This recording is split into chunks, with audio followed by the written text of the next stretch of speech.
There's a judge in Kentucky that I must applaud. This brother, an African-American sitting criminal courts judge, was having a trial in this courtroom of an African-American defendant charged with a crime.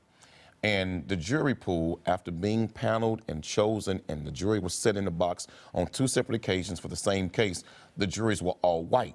So the judge decided to dismiss both juries, and he said that the jury should reflect the racial makeup of the city and the county in which the court sits, and that it's unconstitutional in his mind that an African-American should have to be judged by an all-white jury. But he's not the first to say that. That even was said by the Supreme Court once in America, that it is unconstitutional for an all-white jury to sit in judgment of another person of color because there is some biases there. Okay, so what you're saying is what this judge is doing, which is basically reverse preemptive jury nullification, is fine, and that let's flip the table, shall we, for a minute? And I have many points to make about this.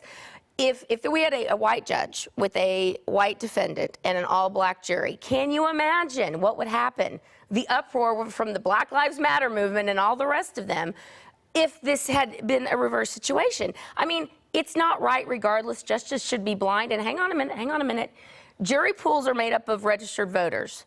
Whites tend to be more registered voters than African Americans. As well, whites make more up of a population, generally, than African Americans. I don't know the racial makeup of this town, but you cannot nullify a jury and think that white people cannot judge black people fairly. No, that's ridiculous. That's not what happened, Ms. Box. And that's actually racist. There are cities where you have as high as 45% African American, then you still get all white juries. What this judge is saying is that the jury pool should not be chosen just from voter registration rolls. It should be chosen by driver's license also. That way we can begin to choose people that racially diversely make up the entire city and county what that court sits in.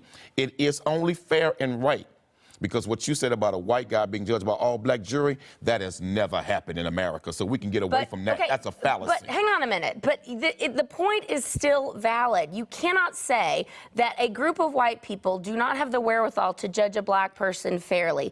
This is the problem. No, that's not what he said. He said an all-white jury. This is the problem. Is unfair. This is the problem with the culture. We keep dividing instead of thinking of ways we can come together. Box, wait a minute, Ms. Box. Did you white people say that when O.J. Simpson had an all-black jury? That was called jury nullification. He had an all-black jury, and they set that brother free. He did not have an all-black jury. Yes, he did. No, he didn't. He had an all-black jury. No, there was One not. woman who was Hispanic and half black. No, he had an all-black jury. As far as I remember, there were 3 whites or something. No, there were not 3 whites on that jury. And that would be called jury nullification, which this judge is trying to do in reverse preemptively. And you still say O.J. guilty?